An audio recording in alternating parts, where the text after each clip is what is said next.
Hello. Welcome. Oh, God. Welcome to the Pleasantries 10,000 subscribe Amma. Thank you for your questions. I won't be able to answer them all because this video would be like 3 hours long and I can't do that. So sorry. But a lot of them were similar enough that you might have your answer questioned. Wow.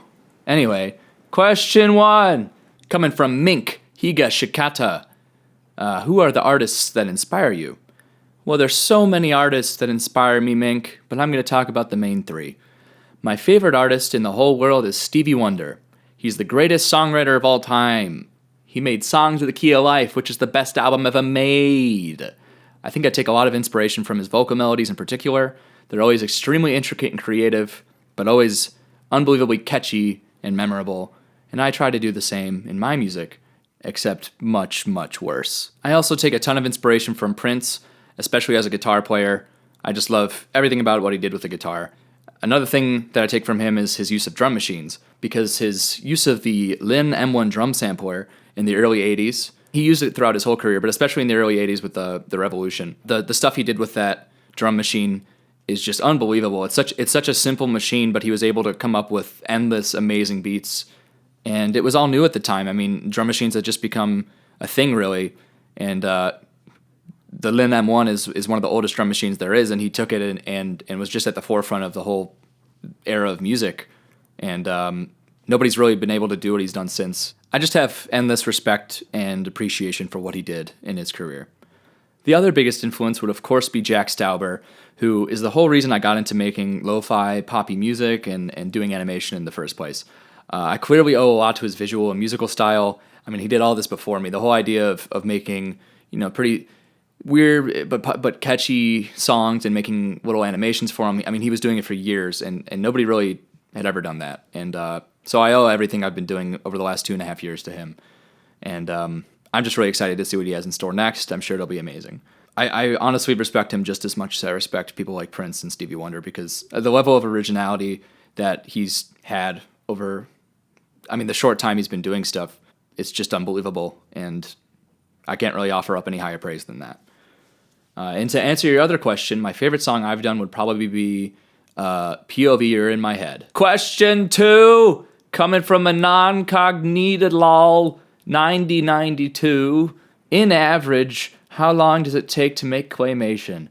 Well, there's a lot of factors that go into it. Song length, the amount of action in it, the number of sets and characters, etc. It all adds up really fast. The quickest I can put them together when I'm super motivated and practice and have free time is about 2 weeks. It always takes at least over 100 hours, usually much, much more. Question 3 from Jack Forrest. My general questions are, what are your long-term art goals, and why did you start making art?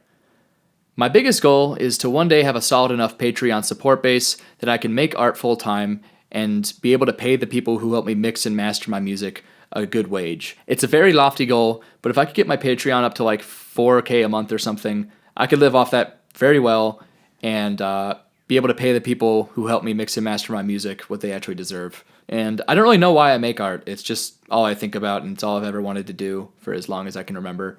Keith Parker asks, what made you want to start making animated music videos? I had a tiny bit of experience doing stop motion with my brother when I was super young. I was like 5, but I was too young to actually make anything. But I always remembered it fondly, and I had a basic understanding of what stop motion was. Towards the end of high school, I had the vague idea of wanting to make a music video using cardboard sets with Claymation characters, but I just didn't really get around to it until a few years later when a friend of mine showed me Today by Jack Stauber.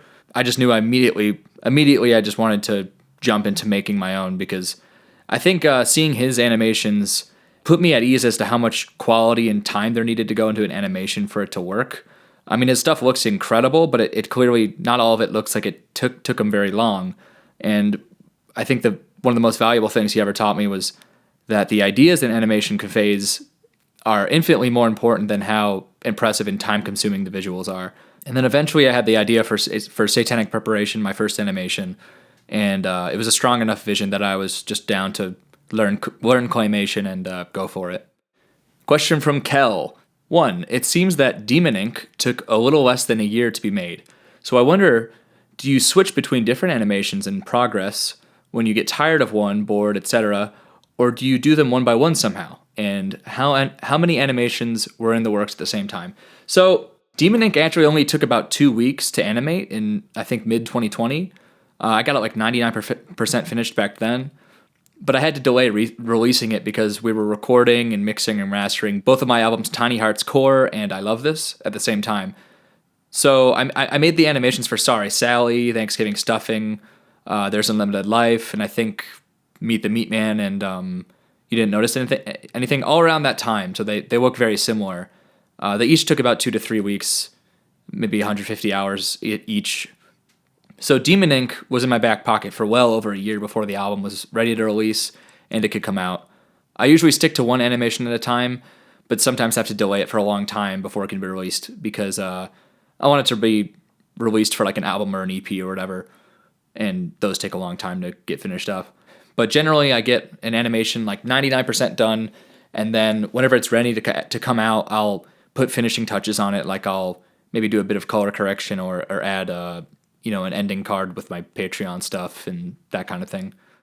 Your second question, is Pleasantries really just one guy?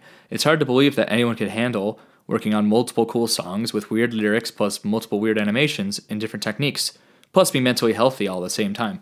Pleasantries is mainly just me, but I get a lot of help, especially with mixing audio from my 2 friends, Vincent Ippolito and my other friend G3 Recordings. Vincent Ippolito runs a studio called Swift Road Studios in the suburbs of Chicago. He has a beautiful studio in Arlington Heights, and if you're looking for somebody to record amazing music, who's just a pleasure to work with and a great person, contact him. It's Swift Road Studios. He's got a website. He's got an Instagram.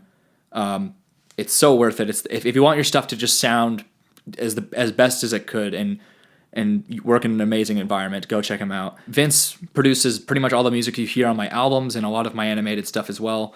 And my other friend, G3 Recordings, also does a lot of my music. He mixed and mastered The Greatest Song Ever Made and How to Be Happy, among others. But he also mixes and masters the skits that we make. And him and I have also developed a pretty good collaborative relationship on writing the skits, and he's been a huge help with those. He made the ending song of Life Hack all on his own, and he wrote most of that sketch on his own. And How to Save the World was a big collaborative thing between us and a lot of our other friends as well as the Minute Hour, of course. And so if you want somebody to mix and master your stuff as well, he's got a website too. I'll link both those in the description.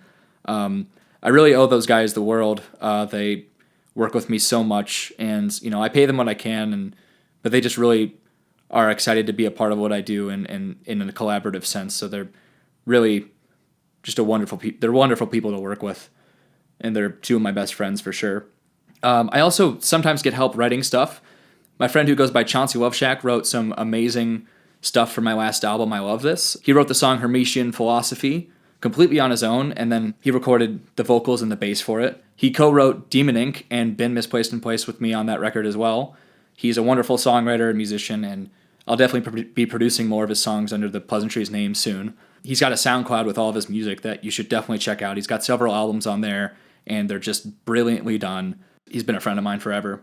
Also, the recent sketch, Blue Collar Jean, was written by my partner and I, and we voiced it together and built the set together, and it was a wonderful thing. We'll be making sketches in the future, and they're also a wonderful musician as well, so they'll be a part of a lot of stuff to come.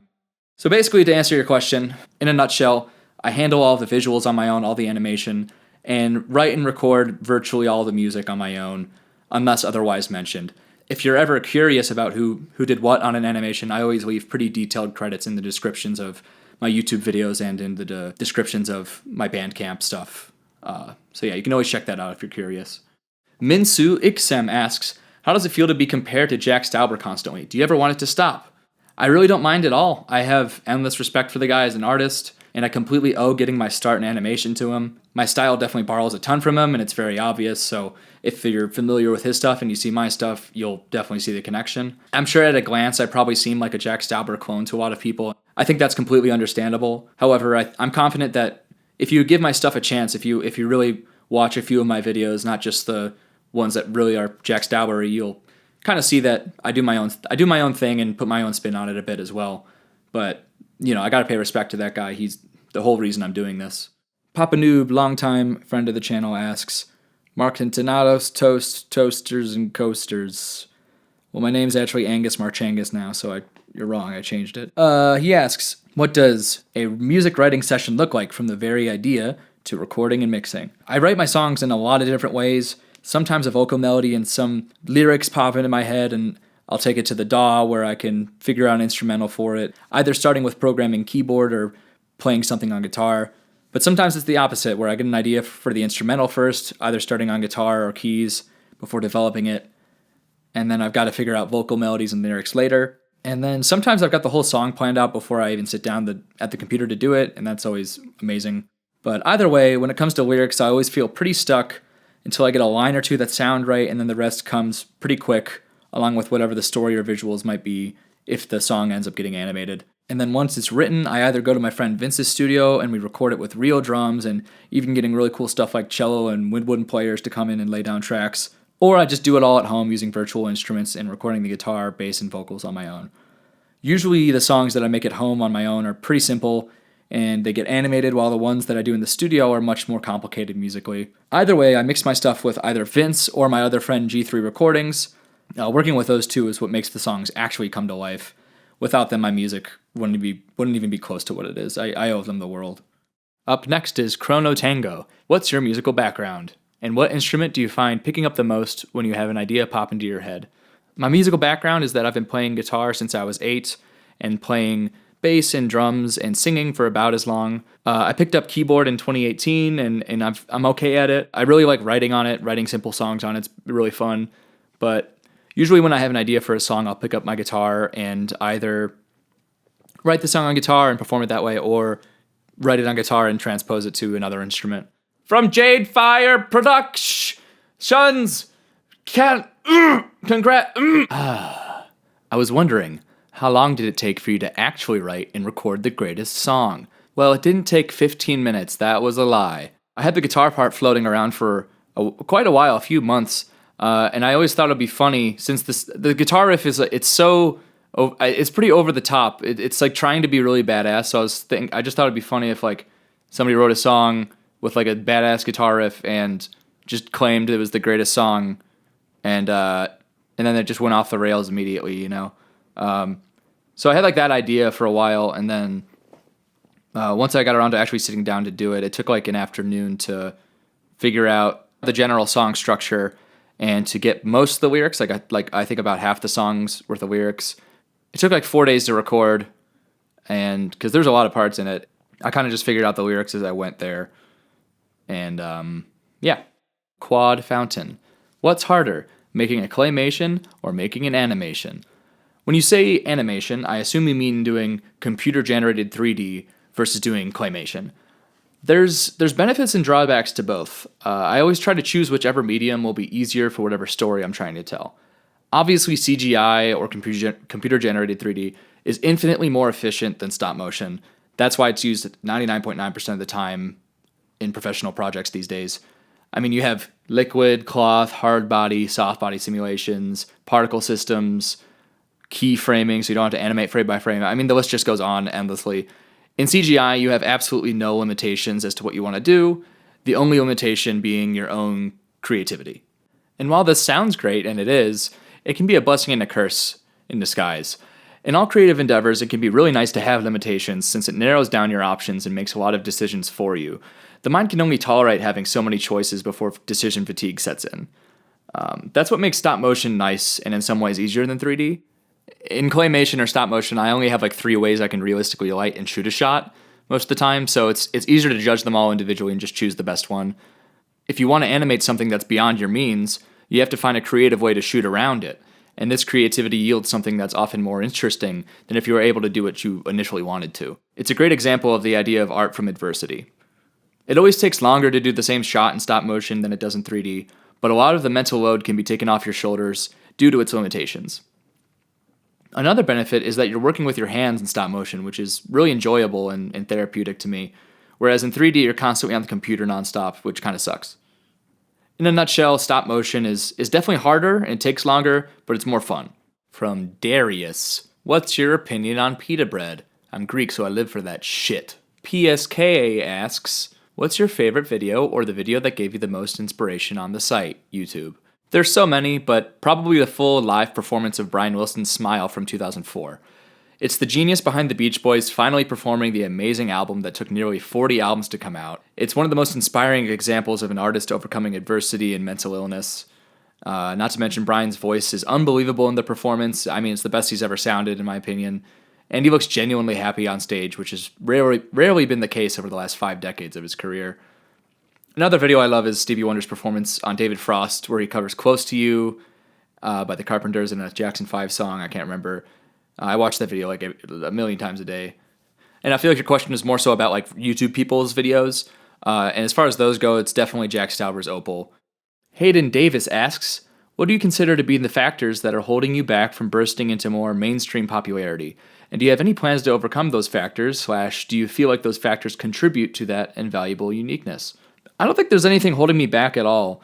Jack Stauber's proven that there's a massive audience for this kind of stuff, and I think it's just up to me to make the best stuff that I can, as often as I can, to eventually get my own audience. I don't have any interest in achieving mainstream success, honestly. Most mainstream music, and especially mainstream animation, is trash. I just want a big enough audience that I can make art full time and not have to worry about financial stuff. So go to my Patreon and buy a shirt. I have so many, and I've sold so few. Mason Green asks, what project have you worked on that you'd say you're the most proud of, and who have you enjoyed working with the most? I think my last album, I Love This, and its animations are probably the biggest project I've done so far, and I'm most proud of that one for sure.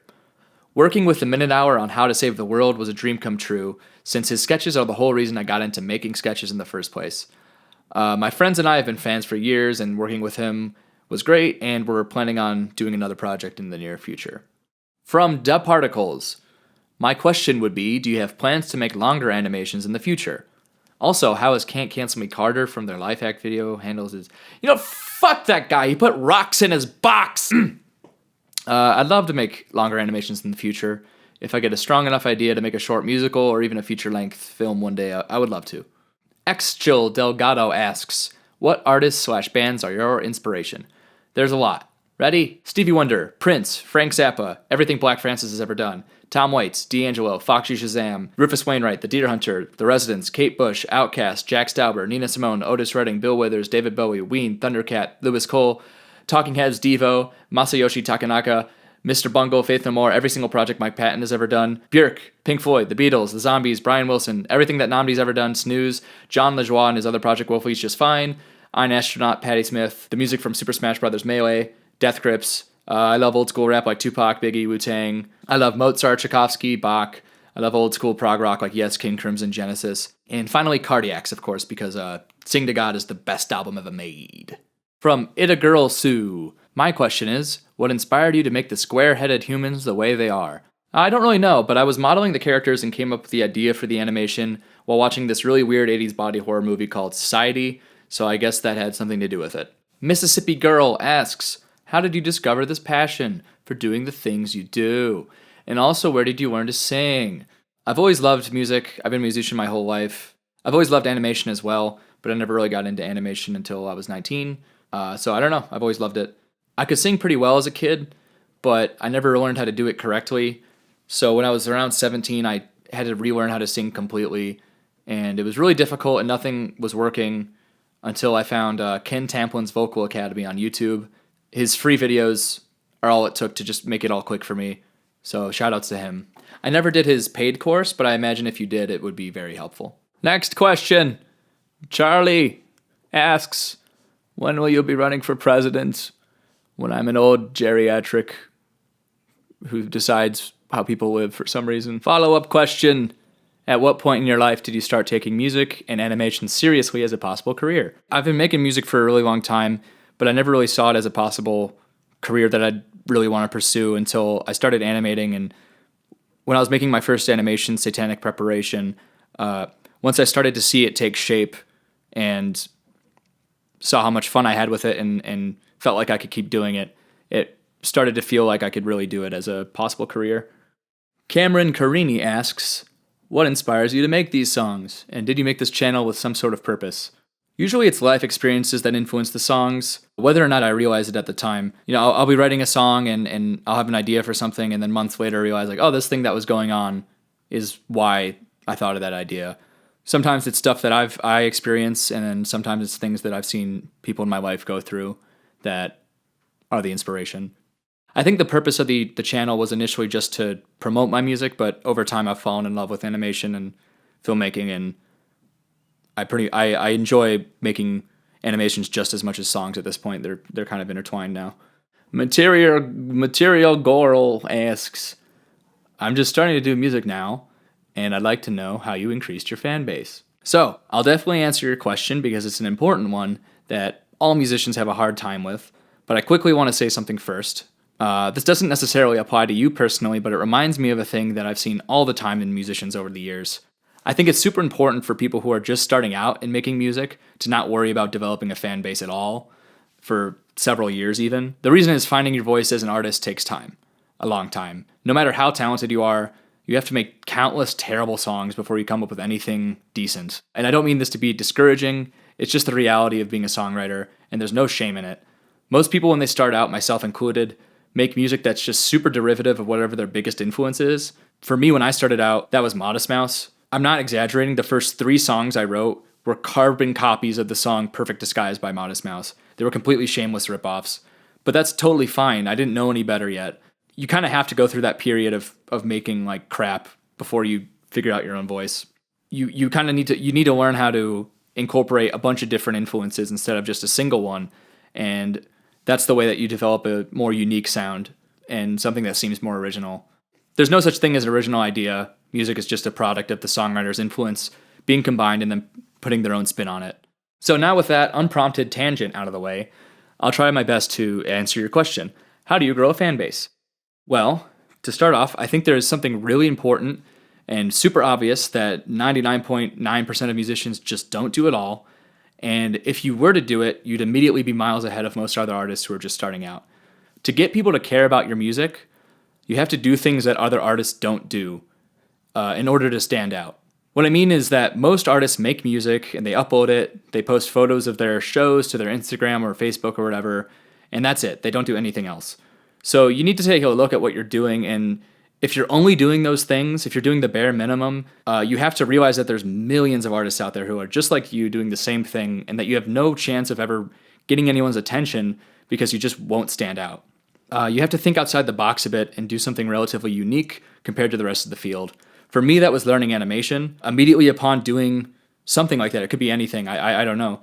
For me, learning animation immediately sets you apart. Because even if you do animation on a super basic level like I do, you're instantly standing out from the millions of other artists who aren't able or willing to put in the extra time to do something like that. So my main tip would be to look at what other artists are doing and to be honest with yourself whether or not following in their footsteps is actually going to get you anywhere. And to find something that you're good at that other people aren't doing as much so you can stand out. Another tip, as of right now, TikTok is the place to be to have people actually see your videos. Every other social media platform just shakes you down for money to get your stuff seen. And to grow a YouTube or a Spotify, you need people to be funneled in from other social media to get them on your stuff and get them on board with whatever you're doing. And TikTok is the only platform I've seen right now that actually does that well. I'm not into TikTok as a user at all. I don't get it at all. But as a creator, it's been wonderful to me. It's the only reason I've had all this growth recently. And finally, good luck. Don't give up. Have fun. Trust that the journey of getting better and growing is the fun part of doing all this anyways. Cass asks, what's the future of the channel and you? Can we expect lots of content for years to come at this rate? My plan for the next year or so is to record and release about 20 or so songs that I've written over the last year, and to release 1-minute-ish animations for them alongside the full versions of the songs that I'll be streaming everywhere. So similar to how I released How to Be Happy, except where the full-length song would be released at the same time as the animation. And there will be some longer full-song animations sprinkled in there as well. Once I get those 20-ish songs done, I'll have enough music to release an album. And also I'll go back to older stuff like I Would Crawl Back to You and Manly Tears and stuff, extend those as well. And they'll all be a part of an album called Extendiver. And it'll be a lot of work, but I'm really excited. I think these songs are the best I've ever made, and I just can't wait for you guys to hear them. And more long-term, as in years down the line, It's going to depend on how much my channel will be able to support me. Basically, if my Patreon grows to the point where I can support myself by making videos, I'll gladly do this as long as I can. This is the place I want to be, and being an independently funded artist would be my dream. Mlim Ayi, sorry for mispronouncing that probably, asks, how did you manage to create the cardboard-like animation so well? Using cardboard for sets and props in stop motion is actually a decently viable option. These days I opt for foam board because it's more versatile and it's quicker to paint, but cardboard has a charm that has definitely been underused in stop motion. To put it simply, if you take the time to tie down everything on your stop motion set, anything can work. I use a sturdy, slightly raised wooden platform that costed like $5 to make, and use whatever I can to secure the cardboard set to it. Duct tape to secure the cardboard box to the platform, and duct tape and hot glue to secure the props to the set. A nice thing about using a cardboard box as a set is that you can easily bring down any of the walls to get whatever camera angles you need, and then bring them back up and retape the box together to put the wall back together. So essentially, if it's tied down well, it'll stay in place nicely while you animate. Fearful Inferno asks, what were your intentions while making the greatest song ever made? It's to make you smile. I like eating breakfast asks, what kind of clay do you use for claymation?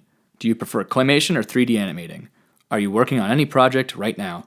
For your first question, I use Sculpey clay, Sculpey 3, original Sculpey, whatever. It's never let me down. It's really convenient because you can bake the clay in the oven to harden it, which is necessary for stop motion eyes or props that you want to paint with acrylic paint.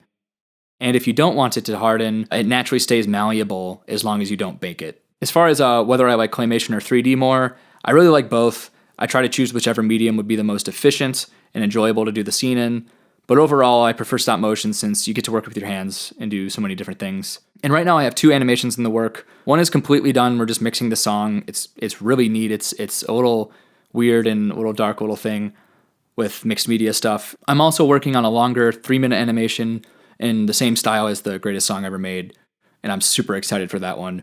I think it's going to be really great. I'm not sure when they're both going to be out, but you can always see what I'm working on my Patreon if you're curious. From Weird Electron, 4 questions. Are the faces stock photos, or are they of people you know? So a lot of people are asking about the images I use. They're a mixture of photos I take myself, photos I get of my friends. I just kind of steal them from their Facebook pages without asking, and they're cool enough to not care. And then photos I just find on Google Images. Pretty much if I have a main character that I want to have their facial expression changed, I have to take the photos myself because you have to get the same person making different faces. For instance, in the greatest song ever made, I was the main character, my friend Sam was the first other character, and then my other friend Vince was the dad character. Second question, what software do you use? I use Blender for everything 3D and 2D. It's free at blender.org. Go get it. There's countless amazing tutorials on YouTube. A lot of people have been asking how I make my animations, and I do have tutorials on my Patreon if you want to see exactly how I do it, but to be honest, you could easily go on YouTube and find tutorials that'll teach you how to do it for free. Again, if you want to learn exactly how I do it, go on my Patreon. For the first 2.5 years of doing stop motion, I used iStopMotion, which is a super cheap, I think it was $20 program for Mac. Very basic. I'm sure most basic stop motion software is the same. But recently I upgraded to DragonFrame, which was a bit pricier, but it's the best in the world. It was like $200, and it's treated me much better. For music, I use Logic Pro X for writing and recording my music and skits. I love it so much. It has countless amazing virtual instruments in it. Most of the drum machines I use and the synths I use are just stock plugins, and even the guitar tones and vocal effects I use are all just stock. I don't really know what I'm doing with effects, so I just use the stock ones and they sound great. And then for editing, I use a lot of Adobe products, like After Effects mainly. I definitely want to make the move over to using DaVinci as soon as possible. It's an amazing free program that is pretty much a video editing, visual effects, and a digital audio workstation all in one, and it's free. And you should use it if you're trying to get into making videos. Your third question, what inspired you to make songs? I've always been a musician. It's just something I've always wanted to do. And then finally, is this channel owned or run by 2 people? I own the channel and run it by myself, but I get a lot of help mixing and mastering my music from my friends. And sometimes I have people help write stuff and act in the videos and stuff. Barry B. Benson asks, what is your goal when you make your videos? Do you do this to entertain others? Because it's certainly working. To progress your career? Do you do it just for the fun of it as a hobby, etc.? The goal with each video changes a lot depending on the video.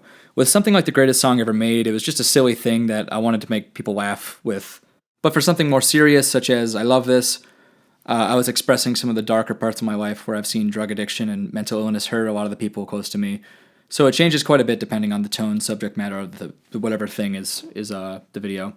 Overall, I do this for no other reason than I absolutely love doing it. It's all I ever think about. I would absolutely love to be a legitimate artist on Patreon and do this full time, such as like a Joel Haver or Jack Stauber or whatever. I'm going to do everything I can to achieve that, but if it doesn't work out, I'll be fine. I just won't be able to put out as much songs and videos as I would be able to otherwise. Fluffer Nutter asks, what's your experience been like creating YouTube ads for your work? I've only done it once. I dropped like $50 on an ad for Satanic Preparation, my first animation, a couple years after it came out, and I mean, I got like 100 subscribers. It wasn't anything life-changing, and so, not great. A random puppy asks, what kind of music programs do you use? I want to make original songs, but I'm still a beginner. Do you have any suggestions? I think if you're just starting out, whatever's within your means, like whatever you're able to use, you should just use. So if you have no idea what to do, you should Google it, do some research. If you don't have money, you can, if there's apps on your phone you can use to make music. I know FL Studio Mobile is a thing. I'm not sure if it costs anything, but there's many, many different digital audio workstations, otherwise called DAWs, that you can use. I'm a big fan of Logic by Apple. I'm not a big Apple fan, but it's an amazing program. If you happen to have an Apple computer, I would say use that one. It's $200 one-time fee, which is, it's a bit of money, but there's a lot of other programs that you have to subscribe to yearly where you'll spend thousands of dollars. I really like Logic personally, but I know Ableton Lite is pretty good to get into, and that's free. Even if you just use Audacity, which is a free program, you can still record music in there. I mean, it's not really made for music, but you can record audio. So if you're just getting started out, my point is, if you're just getting started out, don't hesitate to start. Just Google something. What is Google free audio program and download it and use it. And good luck to you. Next person, Creaky Boards. Any music recommendations? All the artists I listed as influences are all worth checking out. Another artist I would certainly recommend is a band called Snooze. I play bass for them. They're an incredible technical metal sort of band, but they're extremely melodic and catchy and some of the best music I've ever heard. And I joined the band recently just because I love their stuff so much. I'm not involved with it at all, writing-wise or recording-wise, but it's just wonderful stuff that deserves more recognition. And second question, if you could collaborate with any artist, musical or visual, living or dead, who would it be? Definitely Prince. If I could bring him back and even get to work with him, that would just be the most amazing thing ever.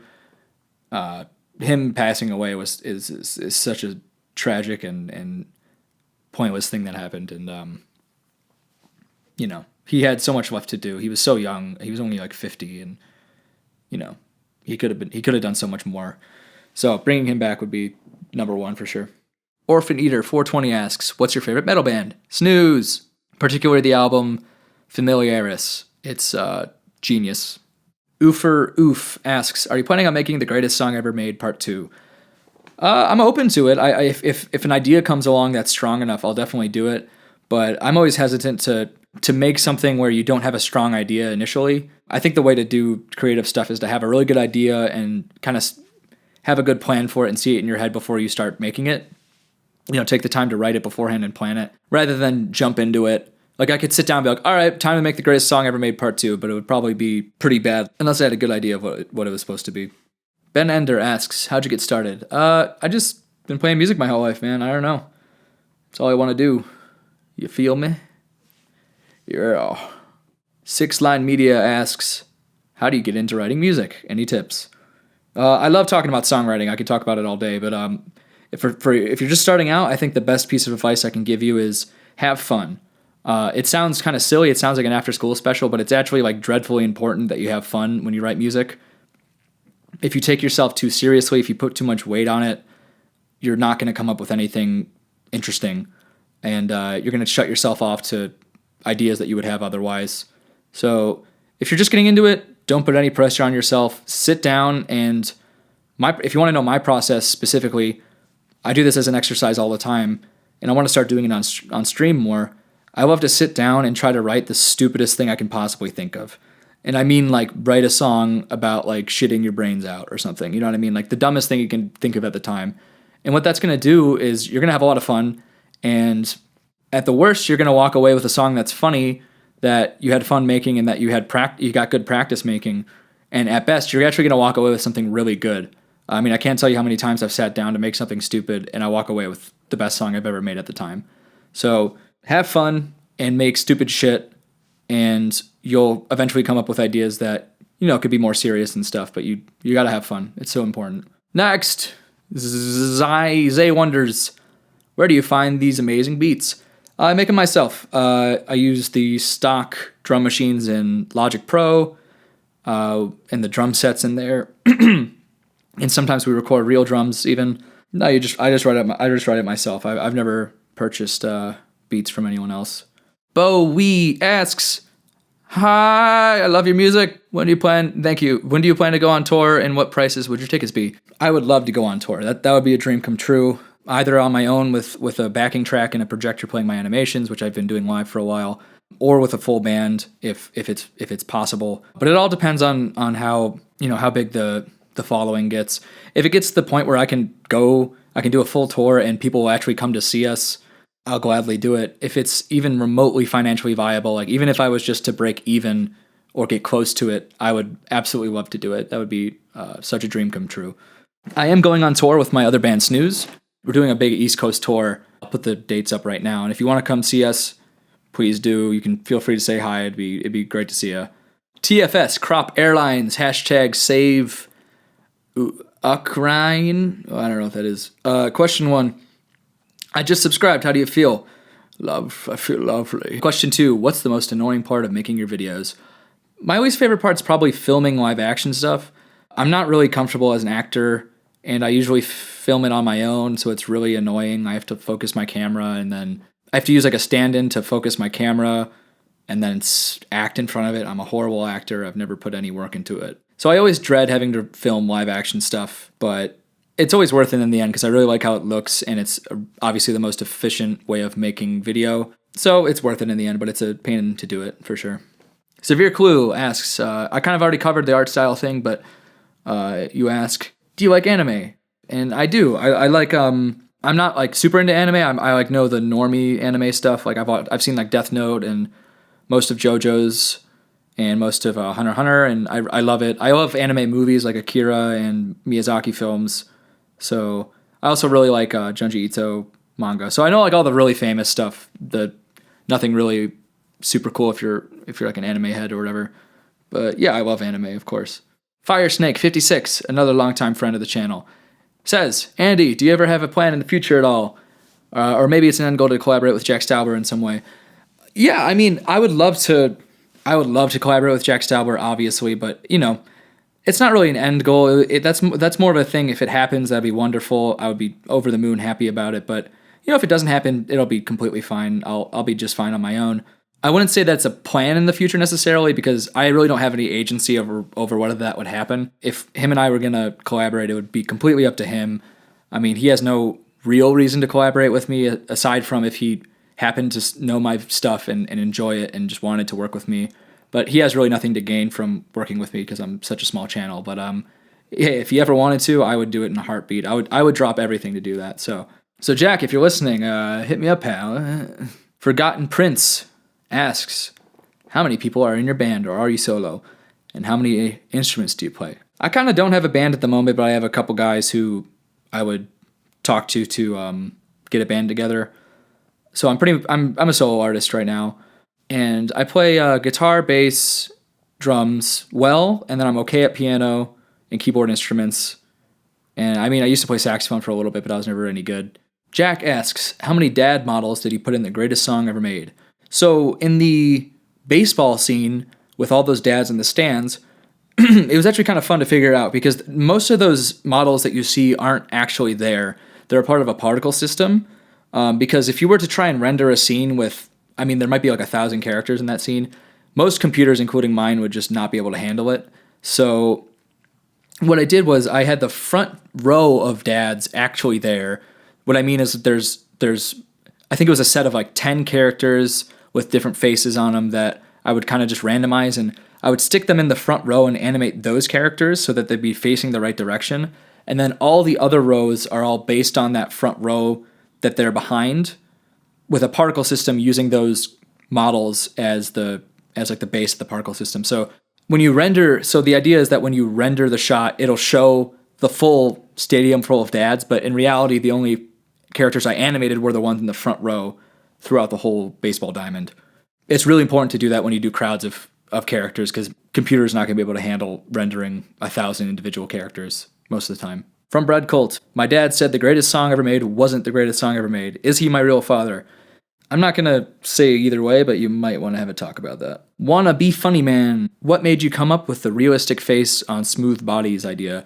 So I assume you mean like the style from The Greatest Song Ever Made. I really didn't come up with it. I was inspired by Jack Stauber's use of it for his promotional videos he made for his album Pop Food back in 2016.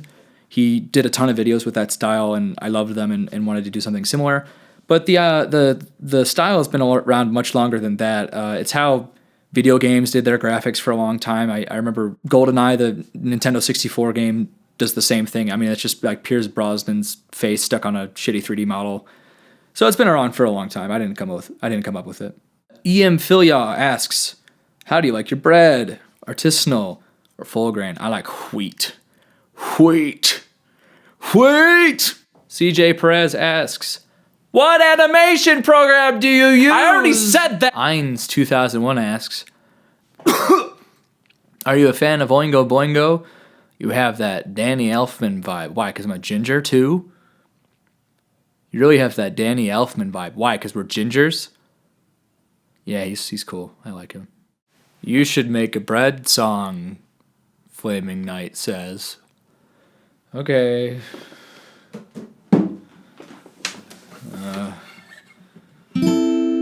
Bread.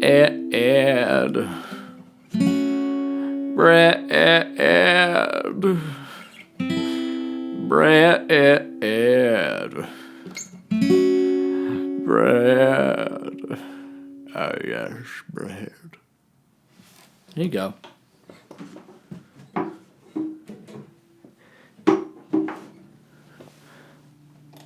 Confusing Bread says, do you like bread? If so, why do you people care about bread? Just Eli. Does the songs that you make have an underlying meaning, or are they just weird? Also, do I have permission to use Demon Ink on my channel? Kind of said earlier, depends on the song. If it's a really silly song, like The Greatest Song Ever Made, it's just meant to be funny and nothing really serious about it. But so a lot of my songs do have a very personal meaning to me, and I think it's pretty obvious. And when it comes to using my music, hey, if you want to use my stuff on your channel, I'm honored. Go ahead, as long as you credit me, of course.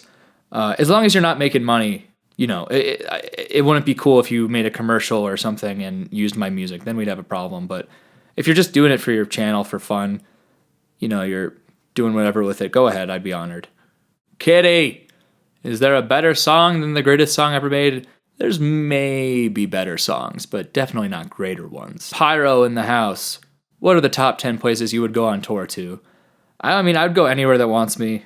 I just want to play for people, and the idea that maybe one day I could travel and play my music for people, and they'd come and see. They'd take the time to come and see.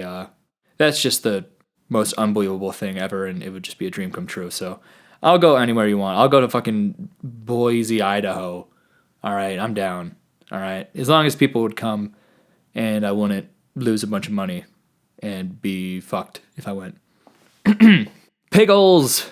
If you had an infinite budget, what sort of project would you want to make?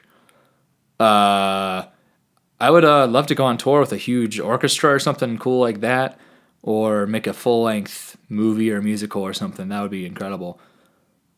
Or maybe make a really good video game or something. I don't know.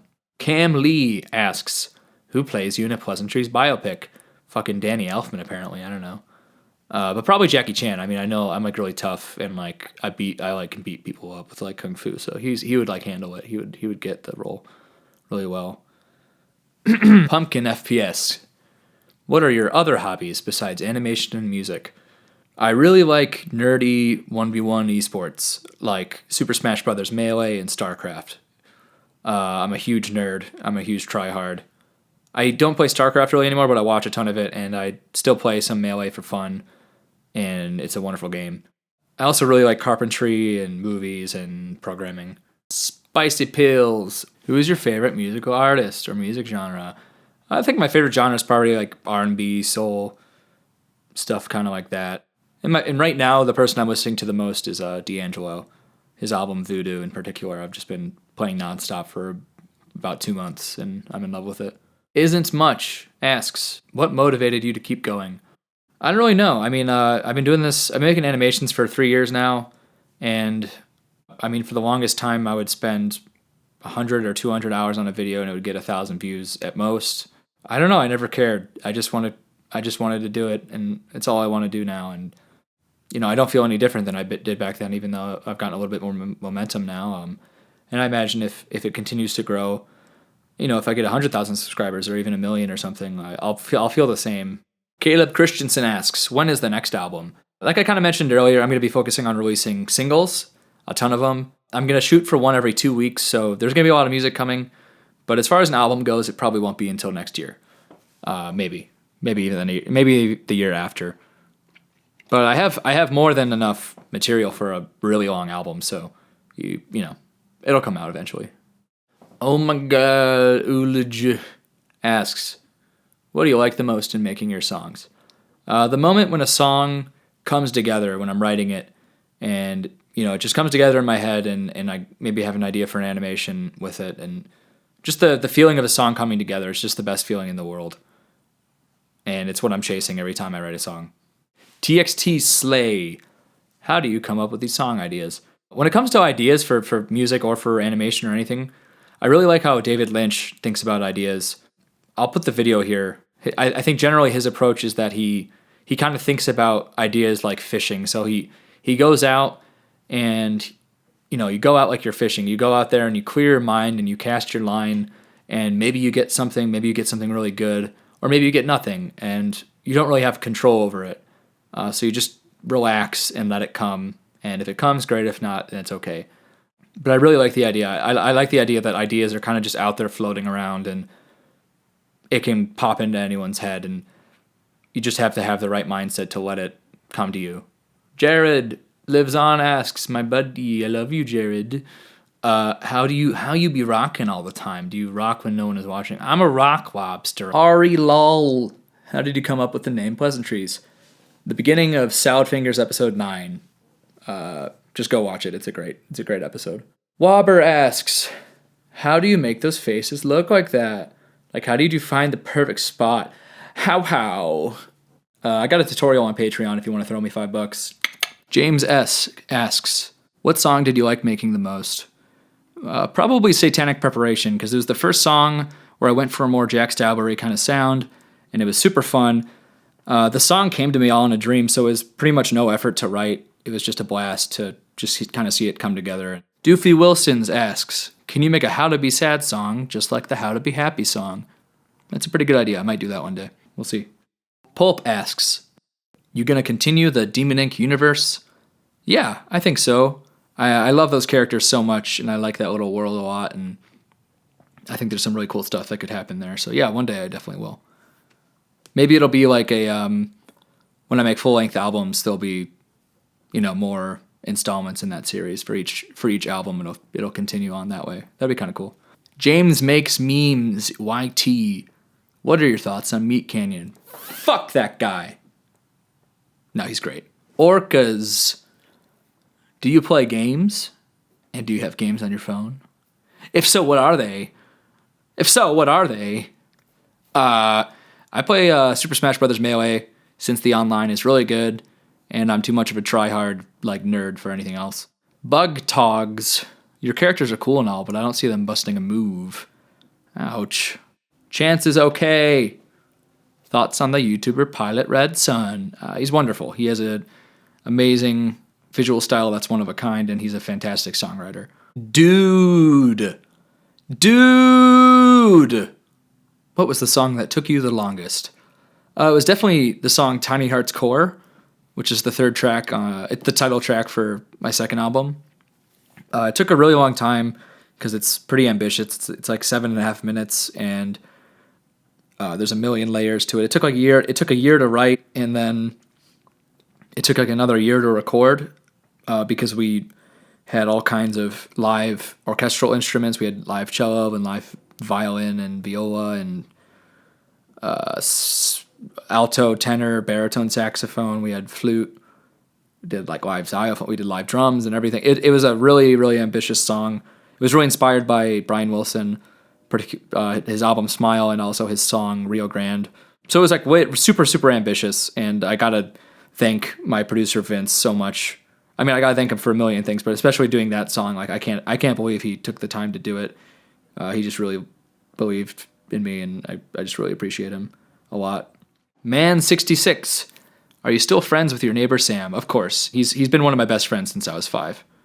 And we just hung out like 2 days ago. What made you want to do music?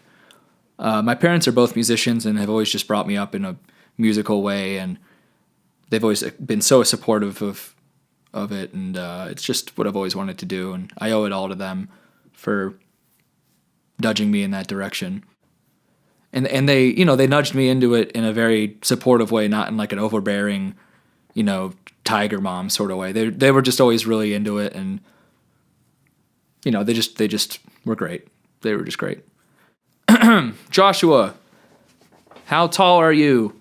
I'm 5'9". Pyro in the house. When are you going to collaborate with Lee Hardcastle? Again, it's just like Jack Stauber. I would absolutely love to, but it's up to them. I mean, they have no real incentive to want to work with me unless they just liked they happen to know my videos and they like what I do. And if they want to, I'm certainly down. I mean, I look up to all the big animators on YouTube. So someone like Lee Hardcastle has been around for so long and is probably the best stop motion animator on YouTube. I mean, that'd be a wonderful thing. Gion Gamer, do you have a video you regret making? Yeah, I had a video recently called When I Wake Up, and it fucking sucked, so I took it down. Roman Balick, do you want to go bowling? My cousin, you are here! Gaming time. Are you a gamer? I'm a fucking gamer, man. I'm a gamer. May Apo, how did Andy and Sam meet? One day I went downstairs in my basement, and it was really dark. I was 5 years old. I think it was 2003. And I was in my basement. I looked to my left. It was really dark. I saw my brother playing the X-Men game on PC, the one with like Wolverine, where you play as Wolverine at the start. I don't remember anything about it.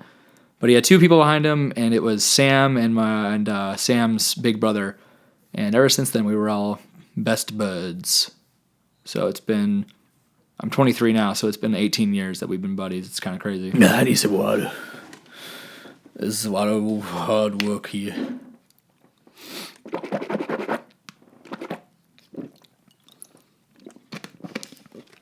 Oh my God. What made you not give up? Lots of support from my family and friends and people being kind in the comments probably. I don't know. I'm really glad I didn't though. I still got a long way to go. I mean, I'm far from where I want to be, but this last 2 weeks or so has just been amazing, and I hope it keeps up. And either way, I'm gonna keep making stuff, and I hope you guys like it. Hype Night. Do you like Batman? Yeah. I like the Joker Mo though. Mr. Stinkier Foot. If you have 1 billion dads, why don't you have 1 billion subscribers? I don't want to talk about it, man. The Demon Burrito. Oh God, burrito. When will vinyl be released? And will you ever go on a U.S. tour? Again, I would love to go on a tour. If I was able to, if this grows enough, the first place I would tour is the U.S. because that's where I live. Probably like a Midwest tour or something. But yeah, I would love to, of course. And vinyl, I would love to do vinyl. I actually had a guy I was talking to a while ago when I was recording Tiny Hearts Core. And we were talking about getting Tiny Hearts Core on vinyl, but I kind of got scared because the minimum number of vinyls we wanted to print was I think it was like 500 or something. And he was super cool. He basically wanted to finance it, and I would get to keep the profits. He runs like this really cool little like operation where he basically just wants to help out bands and pretty much gets nothing out of it financially and probably loses a lot of money. And he was really cool, but I got scared because I couldn't I mean, at the time, I had like 200 listeners on Spotify. Like, there was no way I was going to sell 500 vinyls. But, you know, these days that might be changing. So it would be really cool to maybe release. I had an idea to maybe release Tiny Hearts Core and I Love This on like a double album or something. That'd be really neat. Because those are two albums that are really intertwined. I mean, we recorded them at the same time, and they have a lot of similar things going on, and it'd be cool. Finally, Fuffy Panda asks, can I be in the Q&A video? No. All right, we're done. Holy shit. No, we're not. Fuck. 95. Okay. I'm tired asks, how are you? I'm tired. Roblox guy 15 asks, are you a dark YouTube channel? No, I'm a Roblox YouTube channel. You're in the right place. Don't worry. Biggie Cheese asks, who did the girl pick? Michael Jackson or Paul McCartney? And he linked the song they did on Thriller or whatever. And the answer is actually Stevie Wonder. It's actually kind of crazy. Tuna the Llama asks, what is your favorite piece of music you listen to right now? Pretty much the album Voodoo by D'Angelo right now, and specifically probably Spanish Joint. I listen to that song at least once a day right now, and I love it so much. Cane Sugar asks, do you have any advice for others who want to make music themselves?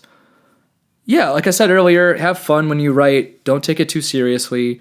I think, define like what you want to do with music. Like, is this something that you want to do as a hobby for fun? If so, great. Is this something that you really want to develop and try to make into something really cool one day? Great. Either way, have fun and have a good attitude and know that it's going to take a long time. It takes years to get it takes years to get good, and everyone has to go through that, and you just have fun, and it's all about the journey. It's not really about the destination with it. And yeah, my best advice is have fun. That's my advice. Moon asks, do you like to hang out with friends and have a rowdy laugh together, or do you prefer your own space and alone time? I think I like both a lot. I mean, I definitely really value alone time. I want to have time to just work on stuff. I'm definitely like a workhorse. I just like to do that all the time. But then I need to see my friends. I need to spend time with people and that kind of thing. It's like you need a balance of both, I think. At least I do.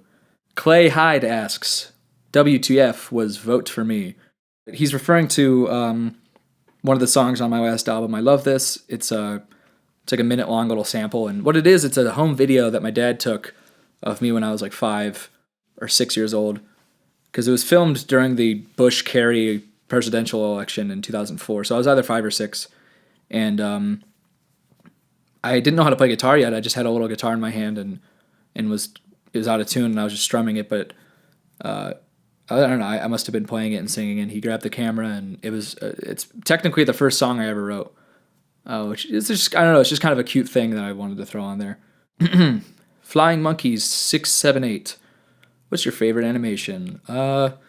It's really hard to say, but probably I really like I Love This, I think. Maybe. Or what is your favorite animation that you made? Probably The Greatest Song. I mean, the fact that it's taken off so much means a lot to me, and it's been very exciting, so probably that one. Lemon Opossum. Are your animations music videos for your songs, or are your songs made for your animations? I think they're kind of intertwined. Like, I think the optimal way to experience it is to watch the video with the song. I think my best stuff is when the song serves the video and the video serves the song, if that makes sense. I think I try to keep it that way, but sometimes I make a song and then the video, I just kind of try to come up with something to have a video for it, you know what I mean? But I think it's always best, and like 90% of the time, I feel like they're very intertwined and they kind of need each other. So I think they're kind of one and the same is how I try to look at it.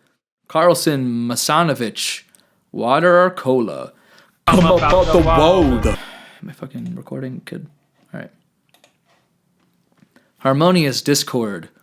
What did you do to get the algorithm to show a specific song made 6 months ago to me and a lot of other people, where it doubled in view count within a couple of days? Pretty much, I made the video, made the song. I stuck it on TikTok 6 months ago, back when I made the song. It did nothing. It didn't really go anywhere.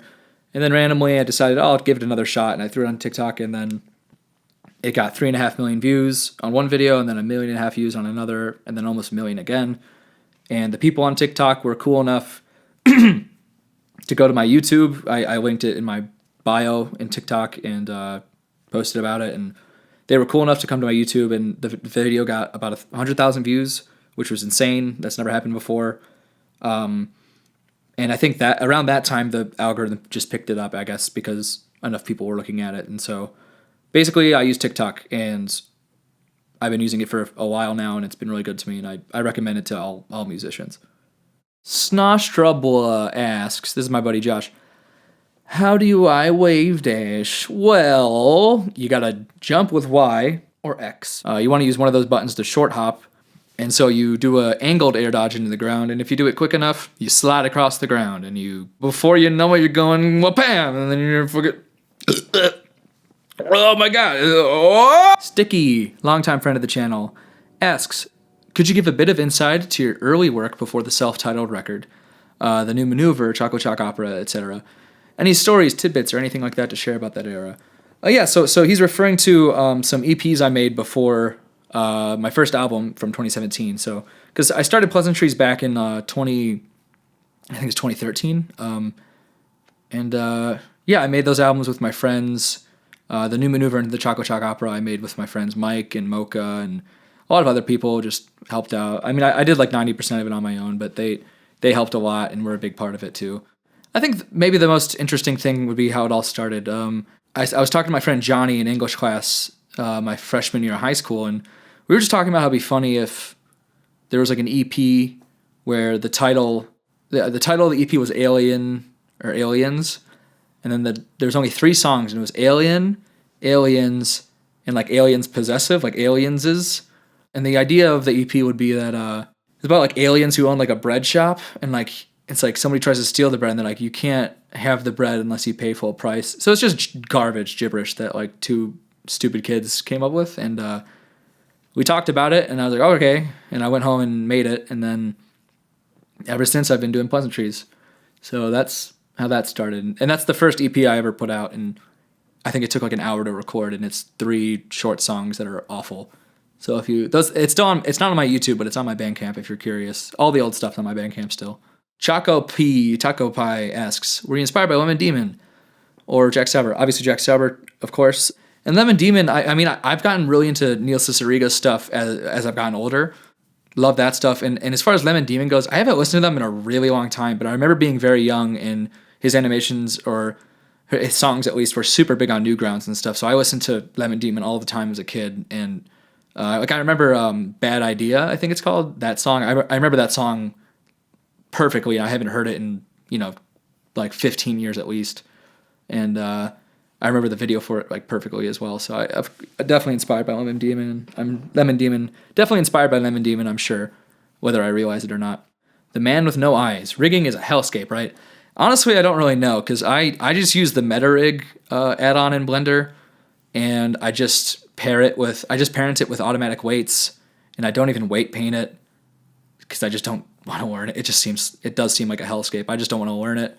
And so I'm sure it does suck, but I don't know, because I'm just lazy and I just don't care about my characters looking good. So, yeah. Woo! We're done! One more tip for people who want to make music that I thought about later. Make a project and stick to it. You don't want to be one of these people who makes a new project, makes a new band every 6 months. I've seen that countless times with countless musicians over the years, and it's the most frustrating thing in the world to watch, because you're basically, if you start a new band, you're starting from scratch, and you got to stick with one thing. You got to actually make it work, or else you're never going to get very good if you just restart constantly. So make a project, stick with it.